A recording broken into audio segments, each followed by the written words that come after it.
You ask Tiger to solve. This deals with linear equations with one unknown. The final result is x equals 3. Let's solve it step by step. Group all constants on the right side of the equation. Subtract 4 from both sides. Simplify the arithmetic.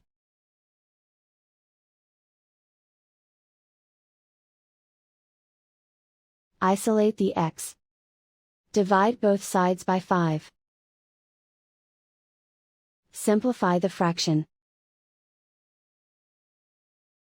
Find the greatest common factor of the numerator and denominator. Factor out and cancel the greatest common factor. And so the final result is x equals 3.